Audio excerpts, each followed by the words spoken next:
Hey everyone, welcome back. I know that it's been a while since I've put out a new video. The holidays have come and gone. As you can see, my Christmas tree is completely taken down, and I was thinking I was going to make a video way quicker than this, but things came up and it just didn't happen.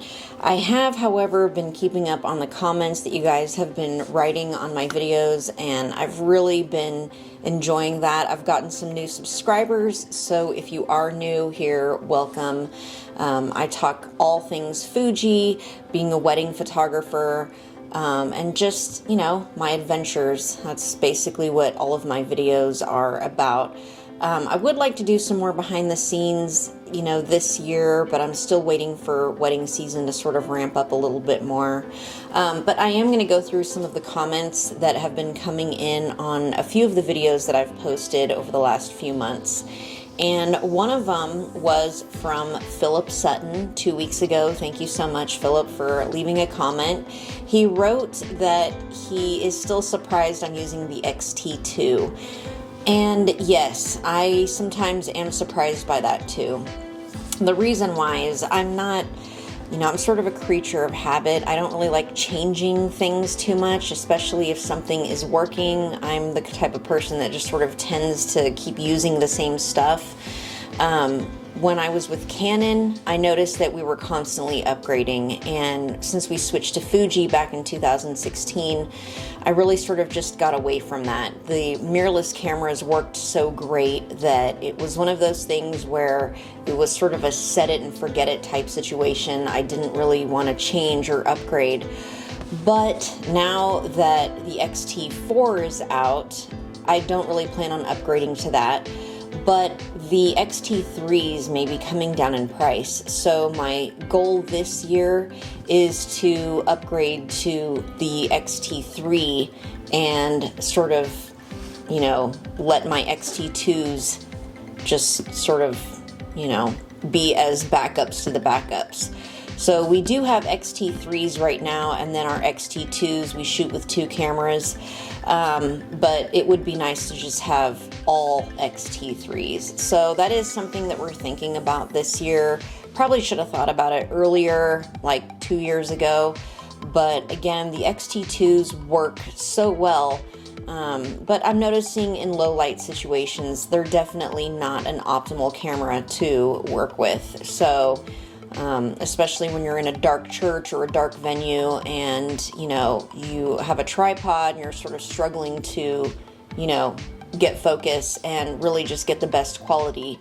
An XT2 is really not a great choice. So the XT3 is definitely the best. So I am just scrolling through the comments. Yes, you're digging your 50 to 140. Yeah, that's like a must-have lens. I'm not sure what you shoot, Philip, but we do weddings, of course, and engagements, and even just family photos to sort of stay, you know, far away from your subject and to zoom in and get that compression.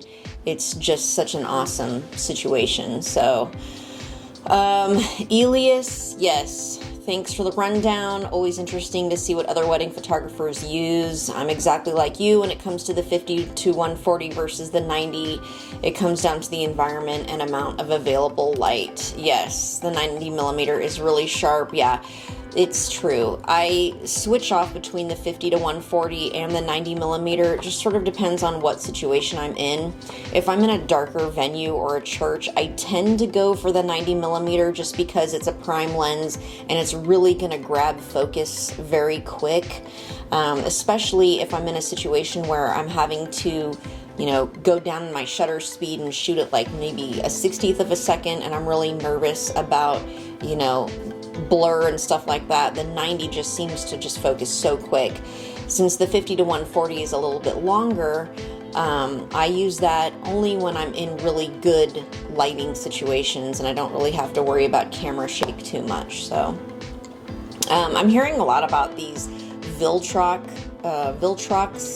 lenses. I got a comment a week ago from Manuk. Sorry if I'm mispronouncing that, but he said that I should try the Viltrox XF56. Yeah, I don't know. I don't really tend to go off-brand with lenses. so maybe I could borrow that from a friend or rent it. But since I already have the Fuji 56 and then also the 50 millimeter, the idea of trying another 56 is probably not gonna happen. So Brian, big fan of mine who writes and comments on all of my videos. I really appreciate all of your comments. Enjoy your videos. I find your style refreshing. I've been torn between the 80 millimeter and the 90. So yeah, I do find there is a definite use for the 80 millimeter macro, but for me, I put an extension tube on the 90 and I can get so close, especially if there's an inscription inside the wedding band, like the wedding date. I can zoom in on that and it is so sharp and so fantastic. So right now I'm just scrolling through more comments. New Fuji user, have I tried the 16 f1.2 yet? I did recently purchase that lens, but you know, I did it at the end of wedding season, so I didn't really get a chance to use it as much as I liked. Definitely better than the 18, a lot faster, a lot sharper for me. The 18 was pretty loud and it just took a while to focus, so I ended up selling that lens. But yeah, I started out with the 18, but the 16 is definitely really amazing. I can't wait to sort of dig into that a little bit more. So Laura Peter, thank you for commenting. She wrote that for vacation and street and video work, the 23 f2 is fast and quiet. But for landscapes and portraits and low light, then the 23 1.4. There is a case to be made for having both. Yes, exactly. For a while, I was considering having both of those lenses and just using both of them, but it's, you know, I never really grabbed that 23 f2 anymore after I upgraded to the 1.4, so I ended up selling it. And honestly, I don't have any regrets because I don't really shoot, you know, a lot of, I mean, yeah, I need fast and quiet, but for me, the 23 1.4 is fast and quiet. So I don't know. I didn't really, in that case, I didn't really see having, you know, both of the same focal length like that, even though I do own the 56 and the 50. Those are really close, but there's a case to be made for having those two. I find that the 56 is just not that great and fast and low light, but the 50 just really grabs onto, you know, the focus. So anyway, thank you again for all of the comments. Also, there's been a new development. A few weeks ago, PhotoCon 2022 became a possibility for me again. I was supposed to do a speech and teach a class in 2020, but with the start of the pandemic and everything, that just never happened. So I had to bow out of that. But now that 2022 is here, I basically saved everything that I was going to talk about in 2020, and I'm refreshing it, and I'm putting up new slides, and I will be speaking at PhotoCon 2022 in Oklahoma City. So I'm really excited about that. I'm going to be using my camera here to film it. Last time you saw it on YouTube, that was actually done with my phone.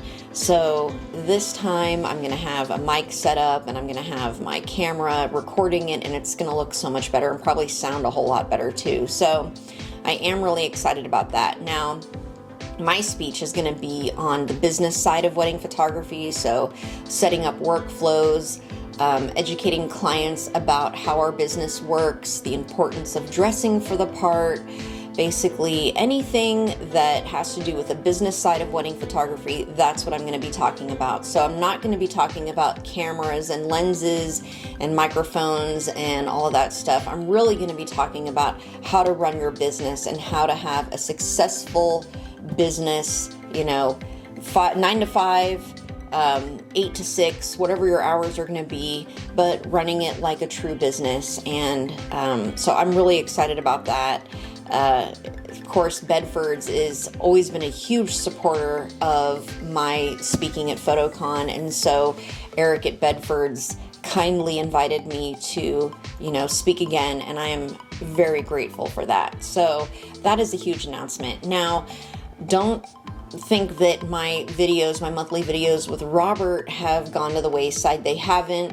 We did have like a really small outbreak of COVID in January, and so with the schools shutting down again and my girls having to be home and us having to do the virtual learning again, I did have to be here. So January's video did not get filmed, and now it's almost the end of February. So, but I have a feeling that we're gonna get back up and running again in March. Of course, I need to talk to him about that, but we're gonna start, you know, ramping up the Fuji videos again, and we're gonna be talking about our favorite lenses and, you know, our favorite cameras and just anything Fuji. You're basically coming along with us, and you're gonna have coffee, and we're just gonna talk about Fuji stuff. So it's kind of fun for that.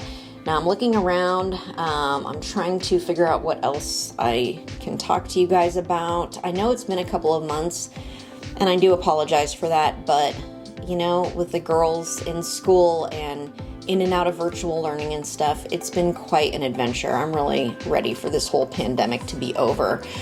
I am excited about how this is going to sound because I did upgrade before Christmas to the Rode Wireless Go 2 mics. So I have it right here on my table, and I'm hoping that the sound of this video is going to be pretty awesome. So I am excited about that. But other than that, I hope you guys are doing great. I really enjoy all of the comments that you're leaving on my videos. Really, I'm thankful for every single one of you guys watching my videos. Never in a million years did I think I have this many subscribers, so I'm really excited. But yeah, if you guys have any questions or comments or things that you would like me to talk about, please leave a comment on this video and I will answer it, and I will get to working on that. So I am waiting for wedding season to sort of ramp up. We have a wedding this coming weekend, and then we have one next month, but then April is really when it's gonna, you know, start to get going again, and then I can do more behind the scenes videos and hopefully just more videos on why I use the lenses I use in certain situations. I know that videos like that have been really helpful for everyone. People really like to see, like, what's the point of using a 23? And what situation are you in when you use a 23? And what about a 90 millimeter? Why would you use that over the, you know, the 50 to 140? So it's things like that where I really want to go in depth and explain, you know, and sort of have an opportunity to, you know, have the lens and switch out and, you know, show you what I'm looking at. I think that, you know, videos like that would be very helpful. And again, if anyone's interested in more of the business side of it, then please let me know. PhotoCon is coming up. It is October 22nd. So it is a ways away, but I am busy over here preparing. So I'm probably not going to talk too much about the business side of wedding photography before PhotoCon, because I basically don't want to teach my whole class, you know, before October. So really October after my speech is when then would probably be a good time to sort of dive into more of that, so that way you guys can watch my video, get educated, and then, you know, respond with any questions or comments afterwards. So, but leading up to October, I would like to focus more on lenses and cameras and behind the scenes wedding stuff, and, you know, just helping you guys with your questions and your concerns and why I do what I do. So anyway, thank you so much. I'm so glad that we could sit here for a second and catch up on all things Fuji and your comments and, you know, all the new subscribers. Thanks again, and I will talk to you very soon.